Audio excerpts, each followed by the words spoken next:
Tere, mina olen orienteeruja huviline Peeter. Kavas on teha mitu videot orienteerumisest. Mis on orienteerumine, kuidas kaardiga liikuda, varustus, osaleda ka mõnel päevakul. On ju kohe algamas orienteerumishooaeg, nüüd siin aprillikuus. Aga mis siis on orienteerumine? Orienteerumine on spordiala, kus võistleja läbib maastikule paigutatud kontrollpunktid kaardi abil.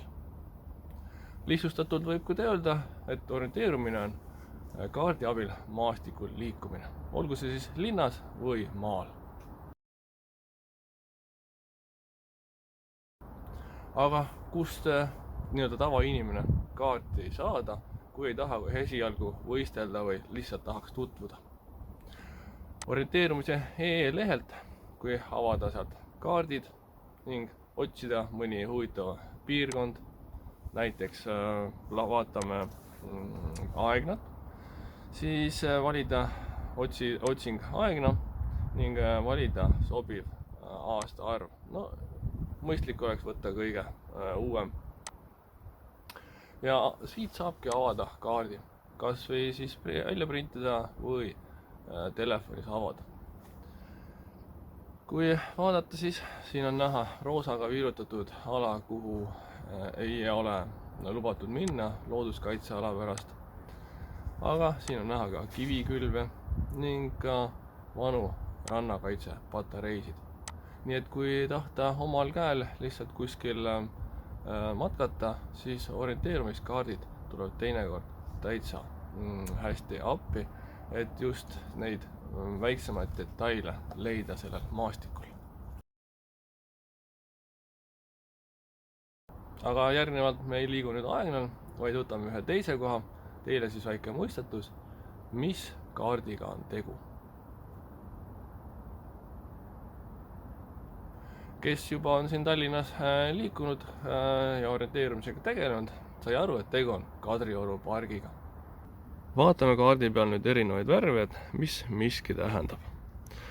Sinine tähistab siis erinevaid veekogused, olgu see siis kraav, tiik, jõgi või allikas. Antud näite puhul see suur on siin Luige tiik. Valge ja roheline on mets. Selline põhimõtteliselt, kus siis puud kasvavad siin ja siin on tihedam tihnik. Ja see on siis siin mets. Oliivroheline on siis õueala, kuhu orienteerumise ajal on keelatud minna.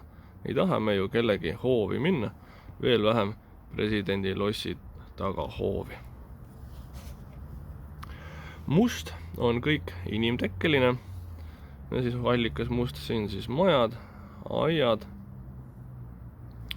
Aga mustaga tähistatakse ka kive või kivikülvas. Kollane on selline lageala, need muruplatsid, siin Kadriorus on neid muruplatse küll, siin ja samamoodi ka see staadion. Pruun on reljeefijooned, siin on siis mõningad näited, sellised triibud jooksevad. Reljeefijoontega siis üritatakse 3D maastik edasi anda 2D pildina. Ning on ka roosa, siin on siis selline roosa triibutus, keeluala, et siis antud juhul ei tohi sinna ka minna. Kaardil on ka sellised peenikesed mustad jooned, siin paralleelsed, mis siis tähistavad põhja-lõuna suunda. Tavaliselt siis kaardi ülaosa on põhi ja allosa on lõuna. Aga järgnevalt püüamegi nüüd vaadata mõningaid elemente ja kokku viia, kuidas siis kaart ja maastik suhestuvad, et kuidas siis kaardi peal objekt, mis on näidatud, kuidas ta siis tegelikkuses paistab.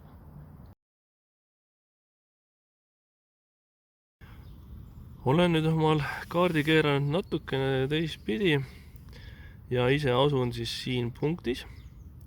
Mis siin siis huvitavad vaadata on kaardi peal ja kuidas siis tegelikult. Siin, kui ma siis on siis reljeefijooned, hästi mitu, mis tähistaks seda, et siit hakkab maapind tõusma. Siin on siis mitu inimtekkelist hoonet ja Kumu ise. Ja kui siis pärast veel vasakule vaadata, siis siin paistaks trepp. No nii, tõstame siis pea. Ja mis siit siis hakkab? Maastik tõuseb, jõuab siis nende inimtekkeliste pisikeste hooneteni. Paremal on siis Kumu ise. Ja kui ma siis nüüd siit vasakule vaatan, siin see on nõlvak ja siin on siis trepp, mis läheb üles.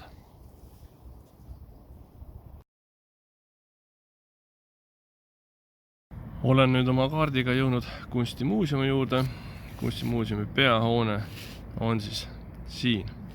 Ise ma seisan hetkel siin üleval, siin punktis. Ja kui vaadata, siis peamaja jääb minust vasakule. Tõstan pilgu ja peamaja jääb minust vasakule. Siin on siis näha, alla on sõiduteele, mis maja alla. See on siis näha siin. Need 5 musta ristküllikut, need on siis tegelikkuses näha need siin. Ja loomulikult on siin tihe, kuidas öelda, seinte võrgustik, siin on näha, on palju neid betoonseinu. Need on ka siis kõik siin ilusti kaardi peal.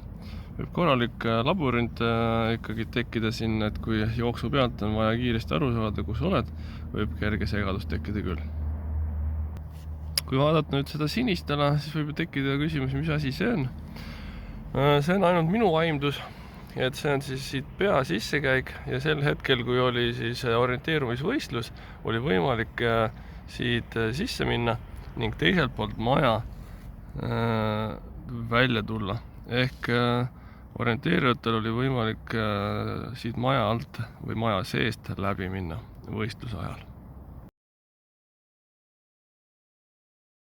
Kadrioru pargis on päris palju selliseid põõsaid ja ka need on kaardi peal märgitud. Olen siis siin selle Luige tiigi ääres ja kui vaadata, siis Luige tiigist siinpool need samad põõsad on kõik siin märgitud. Päris orienteerimisvõistlusel neid põõsaid ületada ei tohi. Välja arvatud siis need kohad, kus siis siin on tee märgitud. Aga üle põõsa ta võib olla selline suhteliselt madal ja täiesti üle hüpatav põõsas, aga võistlus on siis keelatud põõsast läbi joosta.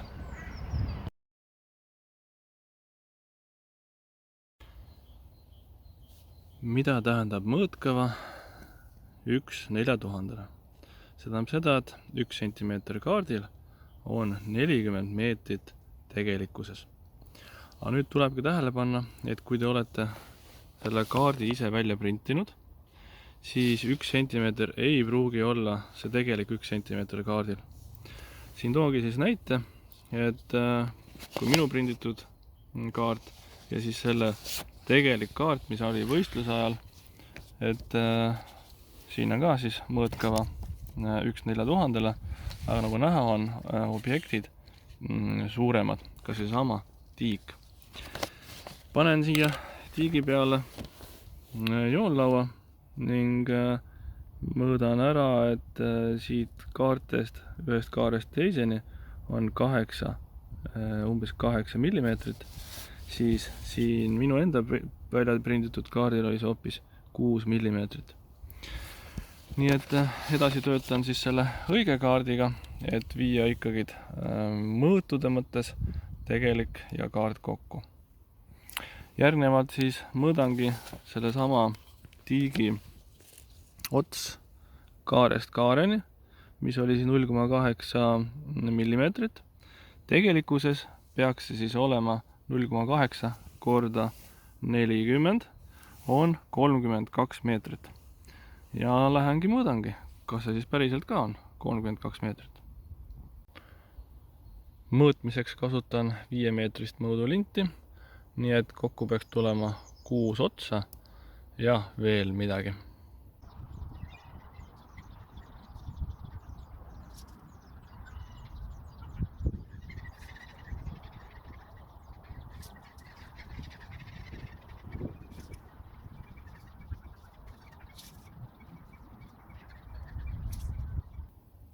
No nii, vaatame nüüd. 6 otsa oli tõesti täis ja palju siin näitab? 230 sentimeetrit. Ehk siis kokku 32,3 meetrit. Mis on tegelikult ju päris täpne sellega, mis on kaardil.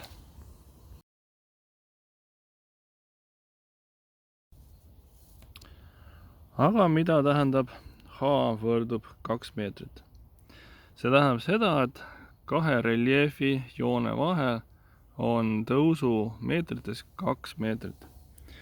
Kui me vaatame siis siit tiigi juurest siia üles iluaia juurde minnes, et kui palju see siis tõuseb. Me näitame, et esimene joon on õrnalt siin näha. Siis see on siis alguspunkt. Siit joonest siiani, kui sa oled jõudnud, oled tõusnud 2 meetrit. Loeme siis edasi. 1, 2, 3, 4, 5. Ja see nüüd on poolik, ehk see tegelikult ei ole täisjoon. Noh, see on antud sellise parema ettekujutamise saamiseks pool kõrgusjoon. Ehk siis siin oli 5 täisjoont, mis 5 korda 2, et vähemalt on siis 10 meetrit siit kohast siiani tõusnud see maapind. See oli siis video orienteerumisest ja kaardiga tutvumisest. Järgmine video on juba linna orienteerumine. Nii et kui juba tunned, et võiks juba midagi proovida kaardiga liikuda, siis linna orienteerumine on kindlasti järgmine asi, millega tutvust võiks teha. Seal siis juba räägin lähemalt, mida ja kus ja kuidas.